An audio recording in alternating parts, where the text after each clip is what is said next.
But oh my gosh, it's what she said. Hey Tabatha, what are we doing today? Hey Sharilyn, today we are discussing all the books that we read in April. All right, sweet.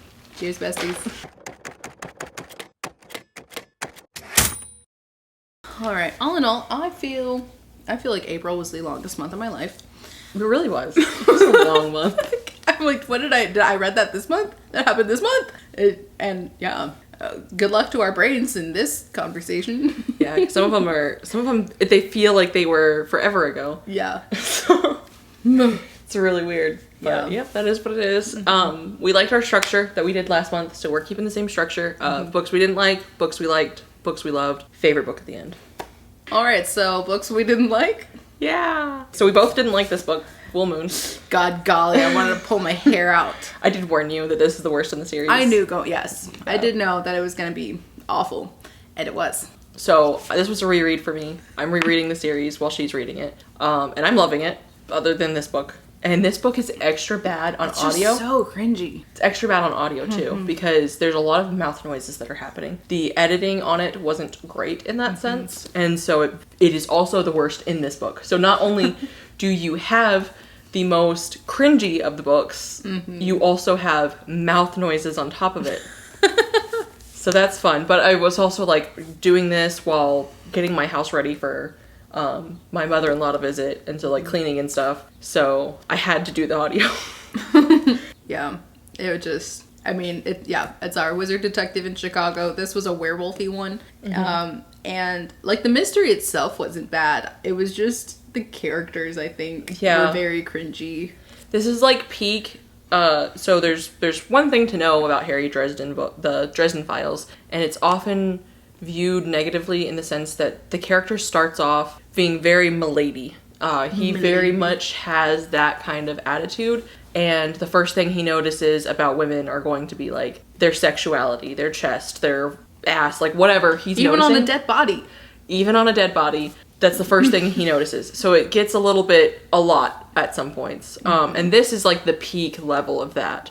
And he also acts like he's so like, I don't want to say proper, but he acts like he's so chivalrous or whatever, and he like plays it up, but then also, first thing is like he walks into a room and sees the girl's boobs, and that's all he could talk about for 3 paragraphs, and you're like, pick a side. Yeah, very neckbeard fedora, especially in this one. Yeah. But then it starts picking up literally the next book, so... Perfect. I'll continue. Yes, you will. She'll make me anyway. Cool. Yeah. Do you have any other DNF/didn't like? Yep. Oh, interesting. So I'm hesitant to say much because she's going to read this book also. I've watched the show. She's already watched the show, so she probably has a better...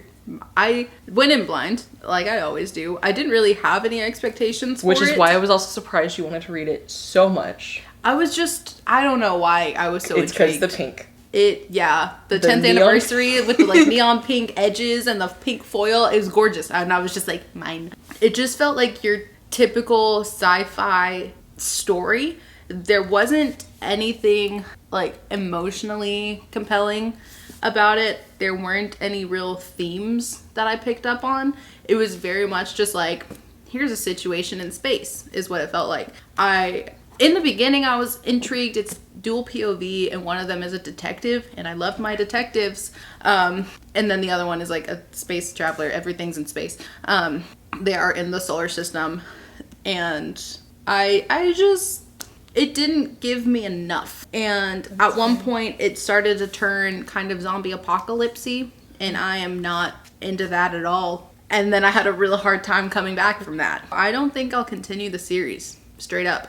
It was a very mid. I think I gave it 3 stars. I haven't rated it yet, actually, because I've been waiting to see your rating on this book. I don't rate things until we talk about excited about for months and months and months. But no, I just have to sit there and see that you finished it. Just have to wait. Yeah, because I can't let you know ahead of time. You have to find out like this for the people. So you can blame them. It's your fault. No, but this it wasn't, especially because I just read Red Rising. And that sci-fi series, I felt all the emotions. I was so invested. I loved it so much. And this is just a different kind of sci-fi experience. It just wasn't for me. I wonder if maybe trying the show first helps people. Because there's a lot that I love the show, mind you. That's one of the reasons I haven't been necessarily as excited about the books as you have, is because I've watched all of the show. So like I know at least the general overarching way that we're going. So like I think that might help me more like when I go into reading it. So I'm like still not like against, I have to read it anyway for something else that we're doing, but it just that's unfortunate. So at least now I know. I read the whole thing. I did the audiobook. I merged and read it. It was good, but it was very much just like a mid, like it was a great commuter listen, but not any. I wouldn't dedicate myself to the series. So. And it's a long series. It is a long series. So that's, at least you know. At least I know. Yeah. So I at least did it. But meh. My next didn't like was also a sci-fi book. Sci-fi dystopian, centered around like climate change has destroyed the planet and people are going indoors. You're going into what's called the Inside, very cleverly named Inside. And I liked those elements. I liked the sci-fi elements. The things I didn't like was the themes were so in your face. The messaging was so in your face. This author is trying to tell you a message, and that is what everything is for.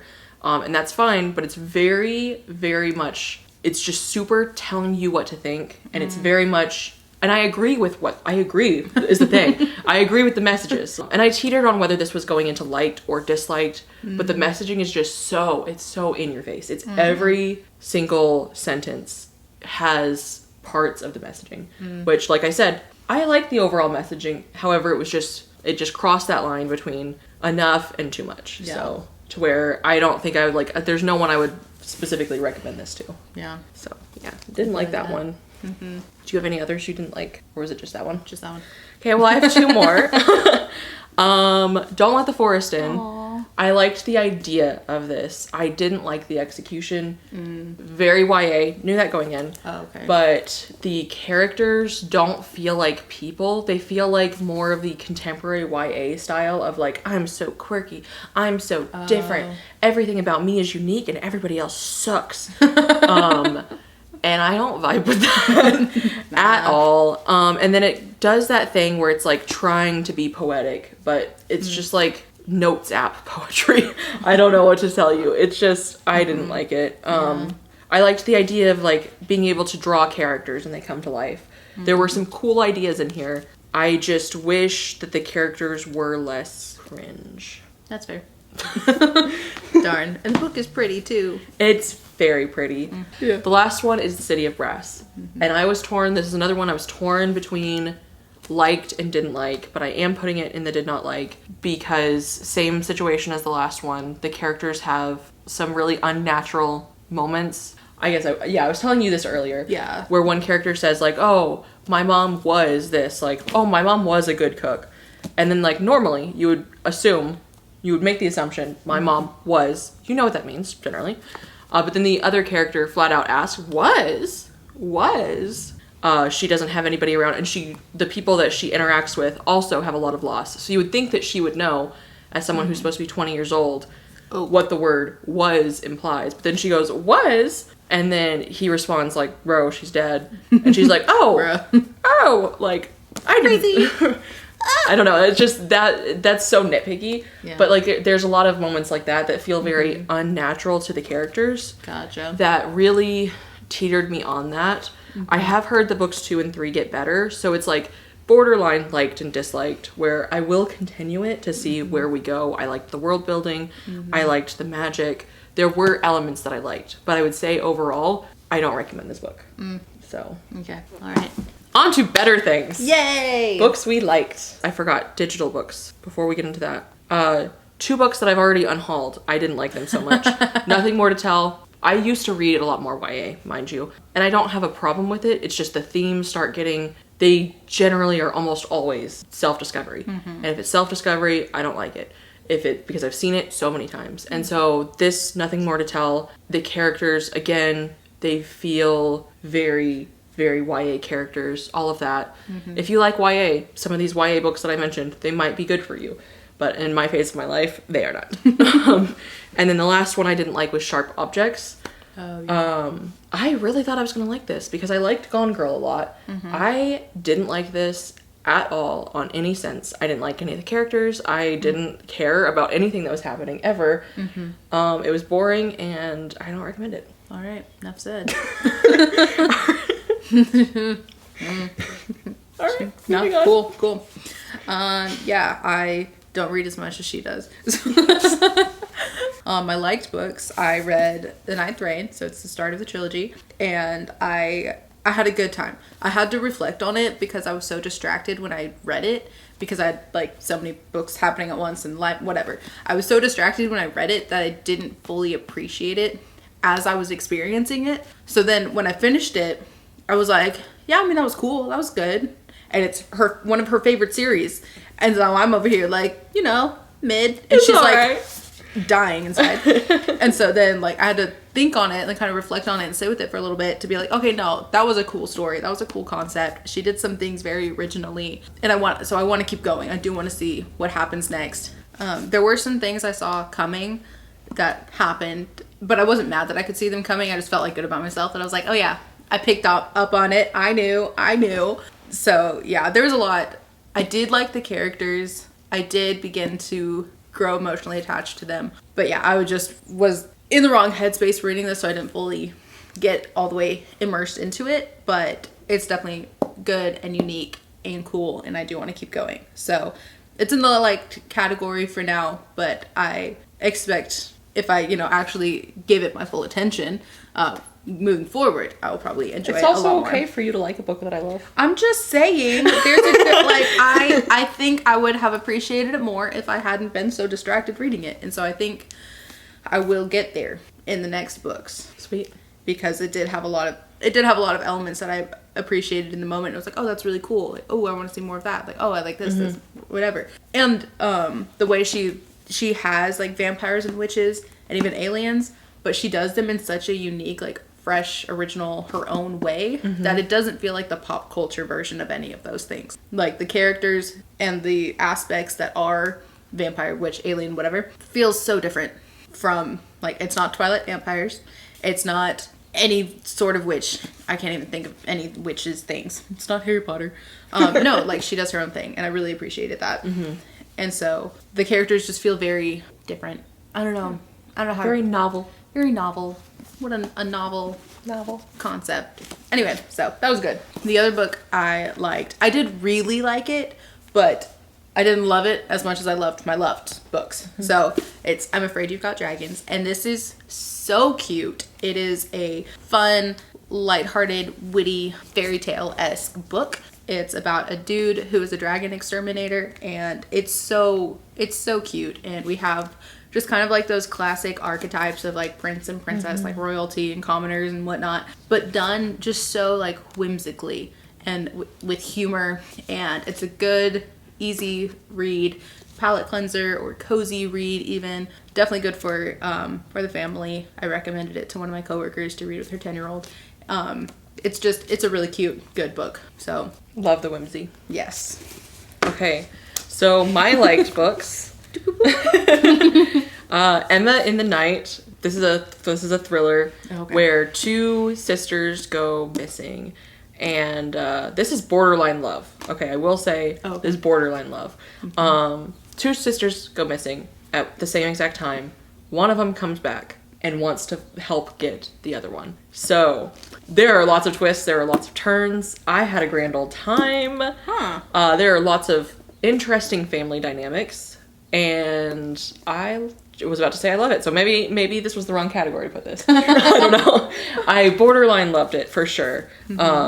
It's hard to say with a thriller specifically because they're just such popcorn reads, but I really had a good time with this for sure and would recommend it if you like thrillers. I did the audiobook and it was great. Thank you. Like, oh man, it does get dark, I will say.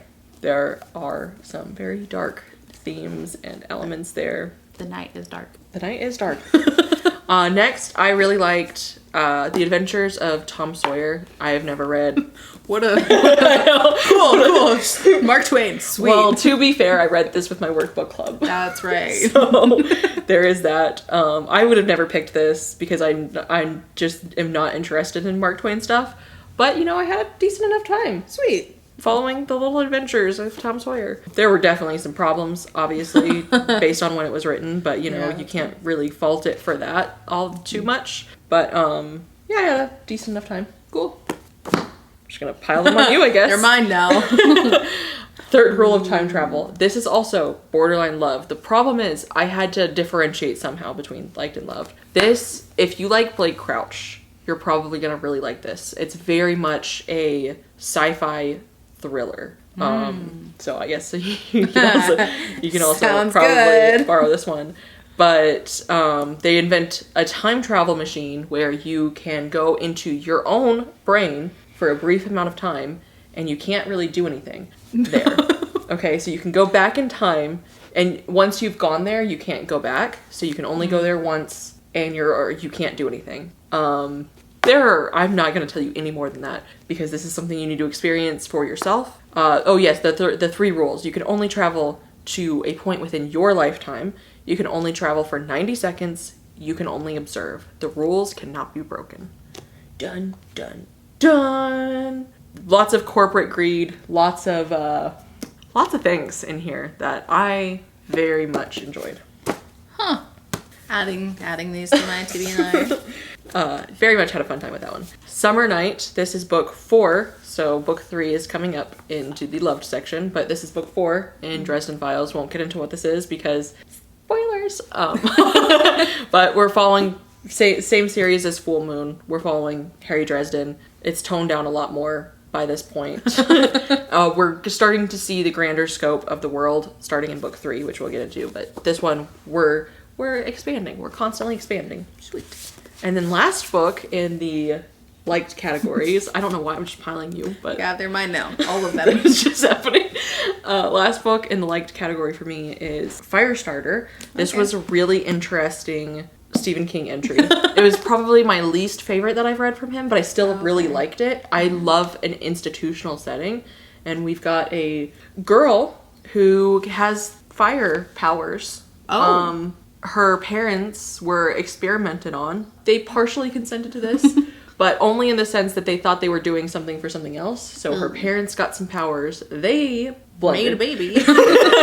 And she has even more powers. Huh. And so her and her dad are on the run from people who are trying to get her and her dad. You know very quickly that her mother is dead and has been murdered. So a lot of it, your fault. What? Her mother was. She was. Oh gosh, that's terrible. Sorry.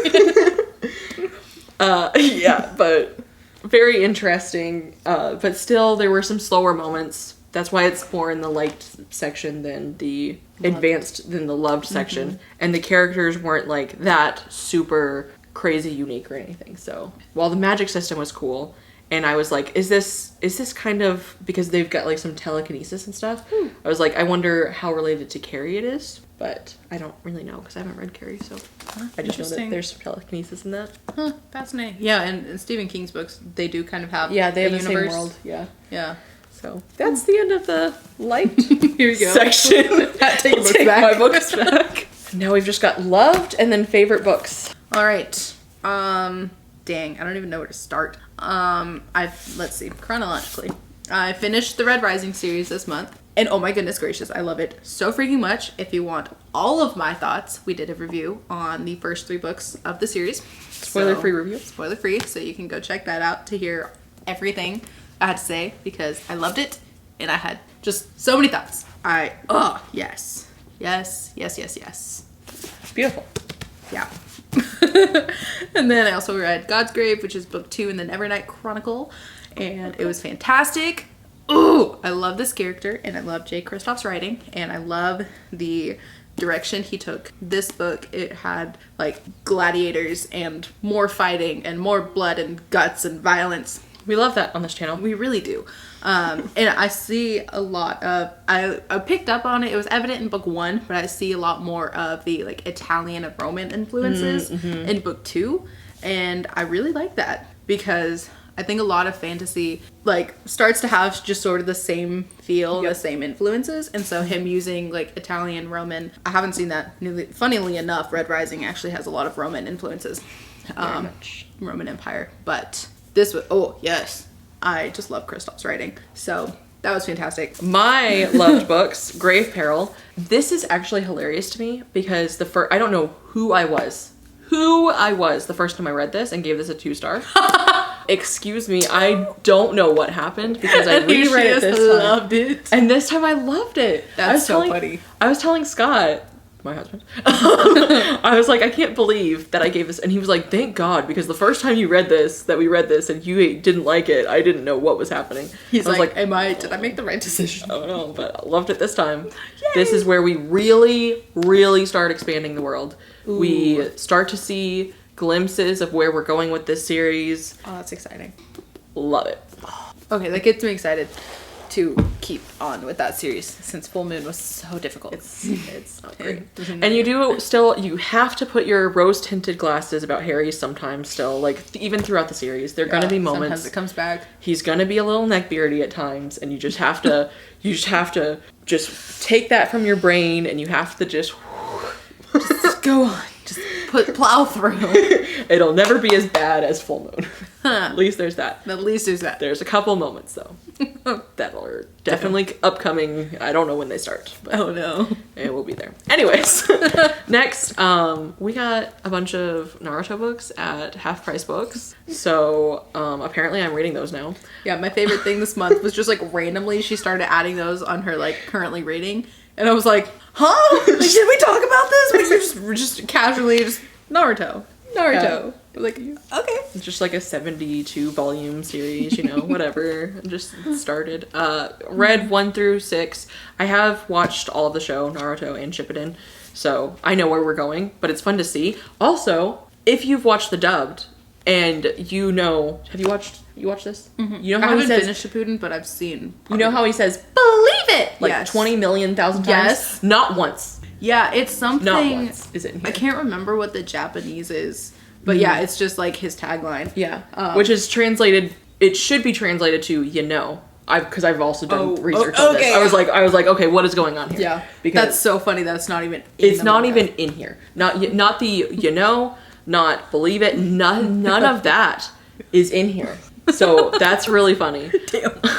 And also, like, how did we get here? Also, I think that Naruto is like a very exceptional anime adaptation because there are things that are in the show that are not in here as well that I kind of missed. So they add a little bit, they take this and they elevate it just a little bit. So they add like their own comedic lines and things like that. So there's like certain pieces of dialogue that are in the show that are not in this. And I was telling Scott about that and I was like, oh, I kind of missed that part in here.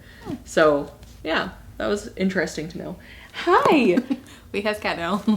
Are you making your cat cameo? You're so cute and I love you so much. And then my last loved before we get into the favorites of the month was Invisible Girl. This is also a thriller. I loved how you have this certain feeling. So one, we have an incel character in this. Incels are like I think they call themselves red pills or whatever. We have one of those characters in here. And he is detestable for such a long time. But one of the things that I love so much about this is that it's kind of a learning opportunity, I guess, for that character to see how he can grow as a human being. And there's certain lines that like, once you cross a line, obviously, you've crossed a line. And so if you haven't crossed that line, like maybe there's some things you can do to fix your brain and things like that. So I think it's an interesting conversation piece. You're following a character that you'd like, I don't think you're going to read this and you're going to go, I like that character.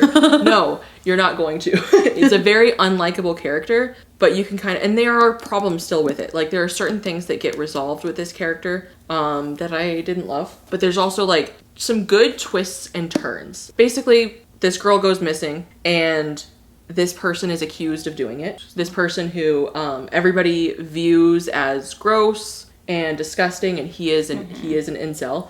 And so we get his perspective in like the current time. Then we get a neighbor's perspective, and we get the past of this girl who went missing. Okay. And we start to see what happened, where everything went. There are lots of twists and turns. Okay, that's all I will say.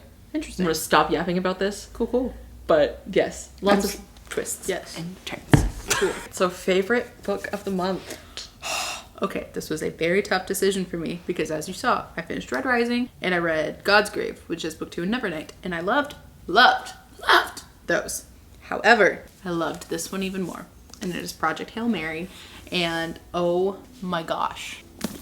It's so good. It's so good. Mm-hmm. I went in entirely blind, as per usual, and I won't tell you much except on the back here, a lone astronaut, an impossible mission, an ally he never imagined. And I'm just amazed. Mm-hmm. I am so amazed. The creativity, the amount of smartness that I clearly don't have, intelligence. No, this man, like the level of like science, everything in here.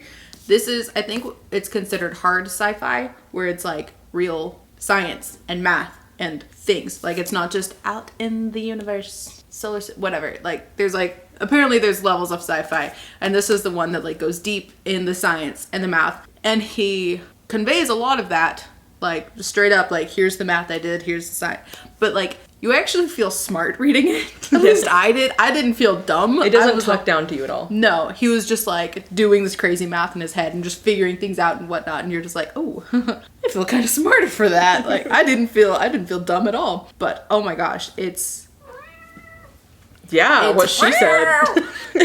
No, I loved it. I experienced it as an audiobook per Tabatha's recommendation, and that makes a lot of sense. Mm-hmm.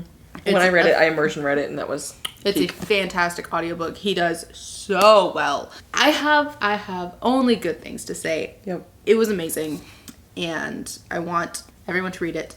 Yeah, it was great. It's great. A great book. It was really, really, really great. And I did get emotional sometimes. As you should. I more and more discovering I'm an emotional reader and human being. But there's very good emotional moments. There's a reason for it. So okay. And then mine, I also love this book so much. It's The Grace of Kings. Strong contender for like favorite of the year, favorite of like forever. I don't know. I love this book so much. That's crazy. So in a good way. So good. You do have to know going in that it does, in a lot of instances, read like you're reading a history textbook. Which, if you know that going in, it'll be a lot easier when you get into it. It feels very episodic. I love the characters. I love the themes. This is a fantasy, silk punk fantasy. Is what it's referred to as. Yes, I don't know. Super dumb. It's like steampunk, but Asian. Cool. I don't know. Silk punk fantasy, and it is phenomenal. I loved how episodic it felt. I don't normally vibe for that, but it was so different and so novel. It was a very unique experience that I loved it. I couldn't predict what was happening. Things that I thought were going to happen like towards the end, just, right towards the beginning. Okay, cool. I guess that's happening. And then it just keeps taking turns. It is just so good. Mm-hmm. The world building, I was like sitting there, I was actually reading it on my Kindle, funny enough. Even though I have 2 physical copies of it. But I was like having it on my Kindle, and then I had this map that you can't see. That you guys can't see. And I had this map, and like they would mention a city, and I'd be like, okay, so Kindle, put you aside. Okay, where are we? Okay, here we are. And so I felt like, I don't know, I don't normally do that. I'll normally like look back at the map and go, okay, cool, that's where we are. Sweet. Mm-hmm. But like this one, I was like, okay, if they're here, this means blah, blah, blah, blah, blah, blah, blah. And so like I was having the strategy in my brain too, because you've got a lot of war strategy going on in here. Oh, okay. It is following like real fictionalized version. It's historical fantasy, but it's very like one for one some historical events in China. I'm not familiar with those, so this was still very unique to me. But I know that can be an issue for people who are more familiar with that, because then they're like, bro, I know exactly who these characters are, so I know where we're going with this. Yeah. I know from this second book on, it's all unique story, but for this, it was specifically following historical events. So I loved it. I've never read anything like it, and it was fantastic. And everyone should read this. It has less than a 4-star on Goodreads for some reason, even though this is a 5.5 plus star. Everyone get on her page. Go to Goodreads, read this first, obviously. Read this first, and then Just give it your 5 stars, because it deserves it. And if you read it and you give it less than 5 stars, I will be sad. She knows where I live. I do, in fact, know where you live. Anyways, fantastic book. Book of the month. Well, I think we had, despite April being the longest and just what it was, I think we had a good reading month. We did. I think we hit a lot of good ones. Oh, one that didn't make it to my list, which I forgot to write it down. I was just thinking of Reddit bingo, because I crossed off a few. Oh, okay. I totally changed those prompts, by the way. One was for the book of the month. I wasn't in time for the other one, yeah. So I switched it to Chalice. I got the audiobook for this, and that would definitely be in the liked category. So sorry that this is at the very end, but that's in there. But yeah, I got a couple of my Reddit bingo things crossed off. Yeah, I got Leviathan Wakes crossed off. That might have been the only one that was on my Reddit bingo yeah. And then for the Not a Book Square, I did start JJK and am finished with episodes 1 through 4, so we're getting there. I'm so excited. I love Jujutsu Kaisen. It's my shirt, actually. I went to an anime convention recently. This is one of the characters. If Spoilers. You know nothing. Don't look at me. No. Is that the panda? I want the panda. There's a panda in the intro, and I don't know who this panda is, but I need this panda. Is that the panda? Wait, is the panda a shapeshifter? This is a shape-shifting panda. Okay, anyways. So, if you had a good reading month in April, let us know. Yeah, let us know what you read, how your April went, what you liked, what you loved, what you didn't like, and if you're not feeling chatty, leave us an umbrella for April showers. We'll see you in the next one. Bye.